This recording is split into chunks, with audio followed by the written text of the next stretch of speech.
पोरांना मारायचं आणि आईबापाला जिवंत ठेव, मला त्यांचं उरलेलं वय किती आहे? कुठली झाडं अजून वाईट नाहीत ना. त्यामुळं झाडं तोडून दुसरीकडे कुठेतरी 10 झाडं लावायची ही कल्पना चुकीची आहे.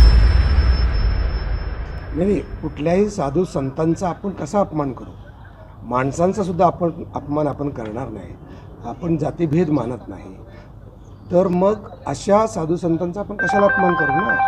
मुळात झाडं तोडणं हे साधू संतांना मान्य आहे का? आणि ज्याच्यापासून आपण जगतो, ऑक्सिजन घेतो, अन्न पाणी घेतो, त्यांना मारून आपण कसले मेळे करणार आहोत? नाही का? तर असा मुद्दा आहे की त्यांना सुद्धा ते मुळात झाडं आधी होती, नंतर ऋषीमुनी त्याच्याखाली तपश्चर्या करायला लागले. आज जोपर्यंत ज्यांना प्रचिती आली ती झाडाखाली आली, हे तर मान्य आहे की नाही? त्यामुळं त्याच्यामध्ये चिटिंग असू नये हा मुद्दा आहे आपला ना. वृक्ष जी तोड होते त्याची चिंता करणाऱ्या पर्यावरणवादी ज्यांनी कधीच बकरीच्या ह्याला विरोध केला नाही, तेव्हा ते गप्प बसले. त्यावेळेस त्यांना सर्व धर्म समभाव का दिसला नाही असा तुम्हाला ही विचारला प्रश्न विचारला? मला नाही, त्यांनी सोशल मीडियावर विचारलं. मला असल्या गोष्टींना उत्तर द्यायचं नाही आहे. माझं काही त्याचा संबंध नाही.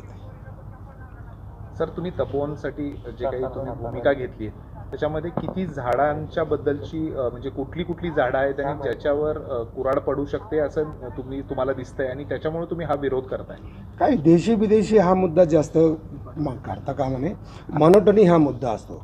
आपण जेव्हा 2016ला मी मुद्दा मांडला होता की नुसते गुलमोहर, नुसतीच रेंट्री, नुसतंच हे करायचं आणि मूळ आपली जी पारंपरिक झाडं आहेत, ज्याला म्हणू की पशुपक्ष्यांना आवडणारी झाडं आहेत, जी ह्या मातीला योग्य आहेत, अशी झाडं असतात, तर ती जास्त लावली जावी फॉरेस्ट डिपार्टमेंटनं. फॉरेस्ट डिपार्टमेंट तेव्हा काय करायचं की गुलमोहर 1,37,00,000 तेव्हा नुसते गुलमोहराची रोपच होती ना, असं नाही.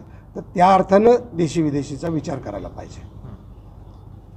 तर तिथं ज्या प्रजाती आहेत, आता कसं आहे की 10 वर्ष झालेली झाडं, 10 वर्ष आतली झाडं तोडायची आणि दुसरी त्याच्या बदल्यात 10 झाडं लावायची, ही कल्पनाच चुकीची आहे.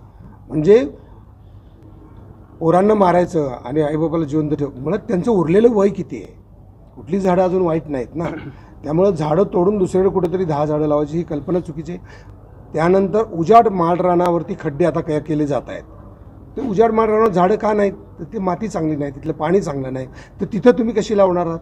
आणि 15 फूट उंचीची झाडं लावणार, 15 फूट मुळं खाली गेली पाहिजेत ना, मग ती झाडं जगणार नाहीत. हा विनाकारण खर्च जाणार. तर हा मुद्दा आहे की विनाकारण खर्च होता कामा नये. आणि आपली भूमिका तीच आहे ना की विनाकारण खर्च कसं काय करता? सगळ्याच ते मॅपिंग केलं का सगळ्या झाडांचं, कुठली झाडं किती झाडं जाणार? 1800 तर त्याची परवानगी सेंटरकडून घ्यावी लागते ना. त्या कायदेशीर गोष्टीत पण मला पडायचं नाही. मला मुद्दाच एवढा आहे की झाडं तोडता कामा नयेत आणि कुंभमेळे झाले पाहिजेत.